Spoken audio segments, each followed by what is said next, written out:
Hello, moi c'est Jess. Bienvenue dans ce nouvel épisode de podcast.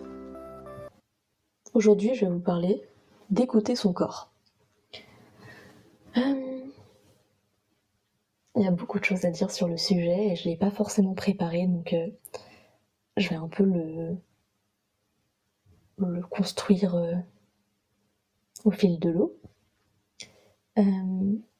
Écouter son corps.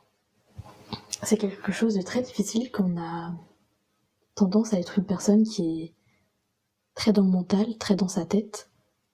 Donc notamment quand on a des petits troubles psy ou qu'on fait de l'anxiété, qu'on stresse beaucoup. Il y a une expression qui revient souvent, c'est toi t'as un corps et une tête. Pour vraiment dire qu'en fait, il y a toi, ta tête qui réfléchit, qui analyse tout. Et à côté, il y a ton corps qui est là, qui est un peu... qui fait guise de marionnette, d'outils pour te permettre de vivre, mais auquel t'es pas du tout connecté. Et pourtant, moi je sais que j'ai un corps qui ne ment pas. Enfin, comme tout le monde en fait, le corps ne ment jamais. Ce qu'on ressent, qu'il y a une explication ou pas, c'est légitime et surtout il y a toujours des raisons même si on les comprend pas, même si on les intellectualise pas. Et c'est bien de pas tout intellectualiser parce que notre corps c'est une entité en fait qui perçoit des choses que nous on perçoit pas, qui perçoit des énergies, des vibrations. Et bon là je parle dans un peu les trucs spirituels, mais le corps comprend plus vite que le mental.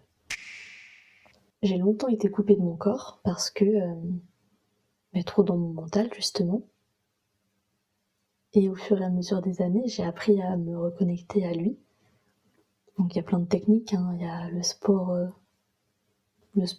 en général, mais les sports doux notamment, comme le yoga, il y a la méditation, la respiration.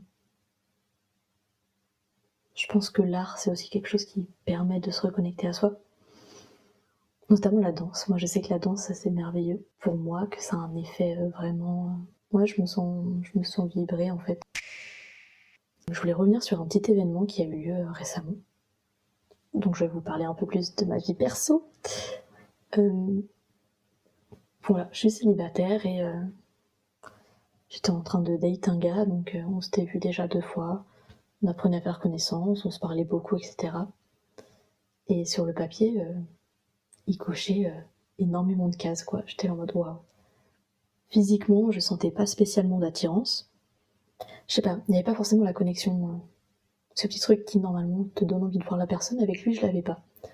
Mais je me disais, c'est pas grave, je vais continuer de le voir, je vais apprendre à le connaître parce qu'il coche plein de cases et ça met du temps de découvrir une personne. Du coup, c'est pas grave, je vais prendre le temps. Sauf qu'au final, je me forçais quand même un peu à le voir et je me rappelle d'un jour, je passais toujours des bons moments avec lui, quand on se voyait, c'était pas le problème, mais en fait, il était juste pas dans mes priorités, quoi. Du coup, je me forçais un peu à le voir dans le sens où j'aurais préféré faire autre chose et je le faisais vraiment parce que, comme si je lui devais un peu un truc de vas-y, de base, on se plaît bien quand même, donc vas-y, faut qu'on travaille le truc. Et donc, je me rappelle d'un jour où on s'était vu et il a posé sa main sur mon bras en disant une petite phrase réconfortante par rapport à un truc que j'avais dit. Et je me rappelle, ça m'a complètement cringe. Genre, j'ai eu une sensation de dégoût, de rejet de cette personne qui sortait de nulle part. Et je me suis dit trop bizarre, mais je suis un peu passée outre. Et quand j'en ai parlé à mes potes, elles ont un peu travaillé le sujet avec moi et elles ont réussi à me faire dire qu'en fait, j'avais pas envie de continuer de le voir ce mec. Et que je le voyais juste par politesse, plus qu'autre chose. Ce qui est quand même très triste. Et aussi sûrement par rapport à des projections que j'avais faites, de me dire qu'en fait il coche pas mal de cases, donc vas-y, let's go. Sauf qu'au final, le cœur y était pas, et surtout mon corps m'envoyait clairement des signaux de, j'allais dire de fuite, pas de fuite, mais de rejet, de je veux pas en fait être en contact avec cette personne, même un contact si bref que, ouais, une touche sur mon bras, quoi. Du coup, j'ai fini par dire à ce garçon que je voulais pas qu'on continue de se voir parce que j'allais lui faire perdre son temps, quoi, que finalement je le sentais pas et que du coup je préférais m'arrêter là. Et qu'est-ce qu'il a fait? D'une manière très gentille, mais il m'a fait une petite forme de chantage. Je dis très gentil parce que c'était vraiment pas dans la violence ou quoi, mais ces propos restaient une forme de chantage. Et ça, ben forcément je le tolère pas, je suis féministe, je suis très consciente, je cherchais le mot en français, très consciente de tous les procédés et processus que peuvent être utilisés notamment par les hommes cis hétéros pour arriver à leur fin. Et donc maintenant je laisse vraiment rien passer, même ce petit type d'action. C'était un chantage mignonnet, mais j'étais en mode pour continuer de me voir encore une fois, et j'étais en fait non. En inversant les rôles, moi jamais de la vie j'aurais fait ça, donc pourquoi lui se permet de me faire ce petit chantage?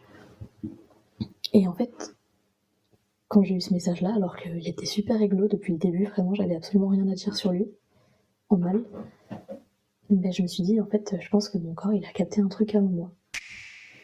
Voilà, donc tout ça pour dire qu'en fait je vous ai parlé d'une petite expérience là un peu anodine qui s'est passée dernièrement dans ma vie, parce que mine de rien c'est une expérience qui m'a marquée. Pour vous dire que le corps il sait toujours tout. Le corps c'est avant vous. Et ça je trouve que c'est magnifique. On le sent, moi je sais que je suis très très sensible. Enfin mon corps est très réceptif en fait, donc on peut me parler d'une chose ou je peux voir quelque chose et je vais être traversée de frissons. Et en fait ces frissons ils ont des significations, et quand on s'intéresse un peu plus à tout ce qui va être spiritualité et le corps, on s'en rend compte.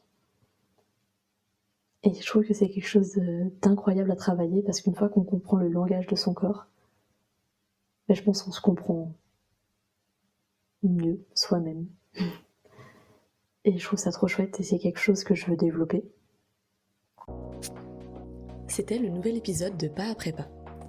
Si cet épisode vous a plu, n'hésitez pas à me laisser un commentaire et à le partager autour de vous, ça me ferait vraiment plaisir. D'ici le prochain épisode, vous pouvez me retrouver sur mon compte Instagram sous le nom Une voyageuse heureuse, tout attaché en minuscule.